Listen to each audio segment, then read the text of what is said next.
வணக்கம். இன்றைக்கி நம்ம பார்க்க போகிற சமையல் என்னென்னு பார்த்தீங்கன்னா, சிம்பிளாக செய்யக்கூடிய 3 வகையான லஞ்ச் பாக்ஸ் ரெசிபி தான் பார்க்க போகிறோம். 3மே நல்லா டேஸ்ட்டாக இருக்கும். ஃபஸ்ட்டு பார்த்தீங்கன்னா, மாங்காய், தேங்காய், கொத்தமல்லி போட்டு சாதம். 2வது தக்காளி, முட்டை போட்டு தொக்கு சாதம். 3வது ஆனியன் ரைஸ். இது 3மே பசங்க நல்லா விரும்பி சாப்பிடுவாங்க. வாங்க இந்த 3 ரைஸும் எப்படி செய்யலாங்கிறத பார்க்கலாம். ஒரு மிக்ஸி ஜார் எடுத்துக்கலாம். இதில் பார்த்தீங்கன்னா ஒரு 2 பச்சை மிளகாய் சேர்த்துக்கலாம். சின்னதாக ஒரு துண்டு இஞ்சி, ஒரு கைப்பிடி அளவுக்கு கொத்தமல்லி சேர்த்துக்கலாம். இது கூடவே அதில் ஒரு 3 ஸ்பூன் அளவுக்கு துருவின தேங்காய் சேர்த்துக்கலாம்.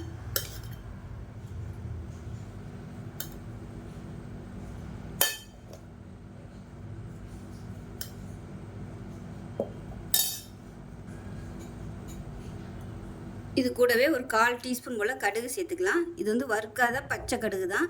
இப்போ இது எல்லாத்தையுமே தண்ணி ஊற்றாமல் குறைன்னு அரைச்சிட்டு வந்துட்டு பார்க்கலாம். ஒரு கடாயை எடுத்துக்கலாம். இப்போ தேவையான அளவுக்கு எண்ணெய் சேர்த்துக்கலாம்.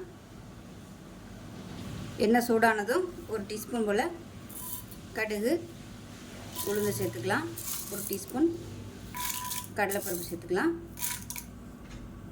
இப்போ இதில் ஒரு 3 வரமிளகாயும் சேர்த்துக்கலாம். கருவேப்பிலை சேர்த்துக்கலாம். பெருங்காயம் கொஞ்சமாக சேர்த்துக்கலாம். இப்போ இதில் துருவி வச்சுருக்க மாங்காய் ஒரு கப் அளவுக்கு சேர்த்துக்கலாம். மாங்காயை சேர்த்துட்டு லேசாக வதக்கி விட்டுக்கலாம். அந்த மாங்காய் நல்லா சாஃப்டாக வர அளவுக்கு. இப்போ இதிலே கொஞ்சமாக உப்பு சேர்த்துக்கலாம். இப்போ மாங்காய் ஓரளவுக்கு சாஃப்டாகிடுச்சு. இந்த ஸ்டேஜில் நம்ம அரைச்சி வச்சுருக்க மல்லி, தேங்காய் இந்த பேஸ்ட்டை சேர்த்துக்கலாம். சேர்த்துட்டு லேசாக ஒரு பரட்டி விட்டுக்கலாம். இப்போ நல்லா வதக்கியாச்சு. இப்போ ஒரு கப் அளவுக்கு சாதம் சேர்த்துக்கலாம். நான் பிரியாணி அதாவது அரிசி தான் எடுத்துருக்கேன். நல்லா வடிச்சிட்டு ஆற விட்டு எடுத்து வச்சுருக்கேன். இதில் போட்டு பரட்டிக்கலாம். நீங்கள் சாதாரண அரிசி சேர்க்குறனாலும் சேர்த்துக்கலாம். உப்பு போட்டு தான் வடிச்சிருக்கேன். நல்லா மிக்ஸ் பண்ணி விட்டுக்கோங்க.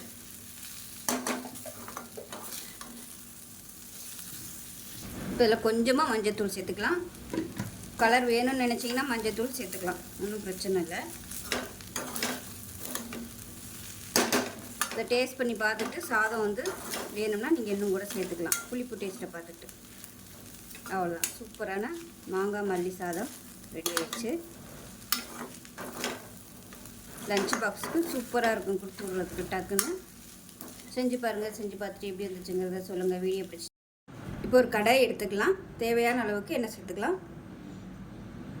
எண்ணெய் சூடானதும் ஒரு டீஸ்பூன் கடுகு, ஒரு டீஸ்பூன் போல் சீரகம், கருவேப்பிலை சேர்த்துக்கலாம்.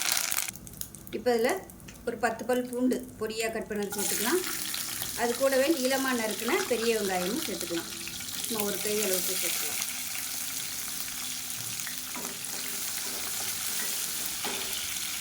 இப்போ 2 பச்சை மிளகாயை கீறிட்டு சேர்த்துக்கலாம். இதில் கொஞ்சமாக உப்பு சேர்த்துக்கலாம். சாதத்துலேயும் உப்பு போட்டு தான் வடிச்சிருக்கேன். அதனால் இதில் மட்டும் கொஞ்சமாக சேர்த்துக்கலாம். பாருங்கள், வெங்காயம் அவ்வளவுக்கு நல்லா வதங்கிடுச்சு.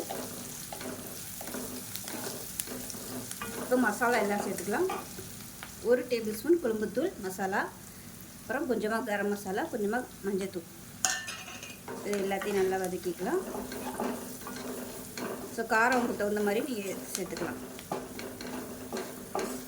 அது நல்லா வதக்கியாச்சு. இப்போ 3 தக்காளி மிக்சியில் அடித்து வச்சுருக்கேன். அதை சேர்த்துக்கலாம். நீங்கள் நறுக்கி சேர்க்குறதுனாலும் சேர்த்துக்கலாம். இது பூராமே நம்ம யூஸ் பண்ணுறதில்ல. கொஞ்சம் மிச்சத்தை எடுத்து வச்சுட்டு தேவையான அளவுக்கு தான் யூஸ் பண்ண போகிறோம். இப்போ இந்த தக்காளி நல்லா அப்படியே தொக்கு மாதிரி வரும்னா எண்ணெய் பிரிஞ்சு அந்தளவுக்கு நல்லா வதக்கி விட்டுக்கலாம். இப்போ இதில் மிளகாத்தூள் சேர்த்துக்கலாம். காரம் சுத்தமாக கம்மியாக இருக்கிற மாதிரி இருக்குது. அதனால் கொஞ்சமாக மிளகாத்தூள் சேர்த்துருக்கேன்.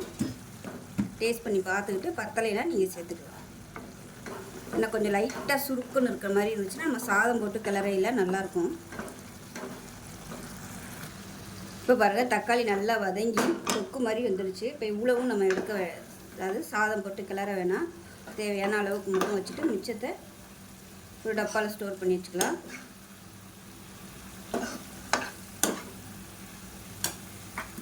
பார்த்திங்கன்னா இந்த அளவுக்கு தான் நான் வச்சுருக்கேன். ஸோ ஸ்பைசஸ் எவ்வளோ தேவையோ, அதாவது மசாலா எவ்வளோ உங்களுக்கு அதிகம் வேணும்னாலும் நீங்கள் அதிகமாக சேர்த்துக்கலாம்.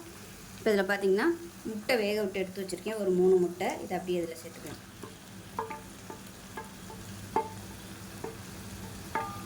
சேர்த்துட்டு லேசாக பரட்டி விட்டுக்கலாம். ரொம்ப கலராக வேணாம். இப்போ இதில் 1 கப் அளவுக்கு பாசுமதி அரிசி நல்லா வேக விட்டு எடுத்து வச்சுருக்கேன். வடிச்சிட்டு உப்பு போட்டு வேக விட்டு எடுத்துருக்கேன். வடிச்சிங்கன்னா தான் உங்களுக்கு சாதம் நல்லா உதிரி உதிரியாக வரும். இது போட்டு நல்லா கிளறிக்கலாம். இந்த மஞ்சள் வந்து உடையாத அளவுக்கு சாஃப்டாக கிளறி விட்டுக்கலாம்.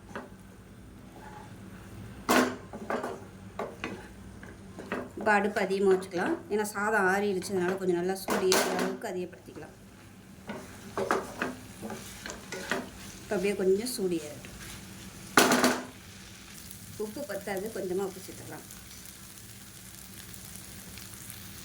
இப்போ சாதம் சூப்பராக ரெடி ஆகிடுச்சு. கருவேப்பிலையிலே மேலப்பில் கிள்ளி போட்டுட்டு அமர்த்திடலாம். அருமையான முட்டை தொக்கு. பேன் எடுத்துக்கலாம். தேவையான அளவுக்கு எண்ணெய் சேர்த்துக்கலாம். எண்ணெய் சூடானதும் கடுகு 1 டீஸ்பூன், உளுந்து 1 டீஸ்பூன், வெந்தயம் 1 டீஸ்பூன், சீரகம் 1 டீஸ்பூன் சேர்த்துக்கலாம். இப்போ கடுகு சீரகம் எல்லாம் பொரிய ஆரம்பிக்குது. கருவேப்பிலையில் சேர்த்துக்கலாம். இப்போ இதில் பொடியாக கட் பண்ண சின்ன வெங்காயம் 1 கைப்பிடி அளவுக்கு சேர்த்துட்டு ஒரு 5 பல் பூண்டு பொடியாக கட் பண்ணியிருக்கேன், அதையும் சேர்த்துக்கலாம்.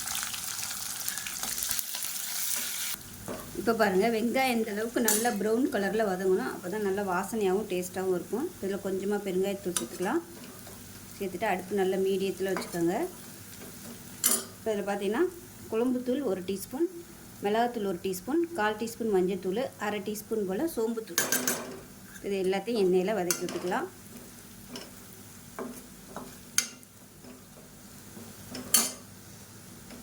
வதக்கி விட்டுட்டு பாசுமதி அரிசி வந்து வேக விட்டு எடுத்து வச்சுருக்கேன். நீங்கள் சாதாரண அரிசி கூட சேர்த்துக்கலாம். இப்போ இது அதோடு சேர்த்துக்கலாம்.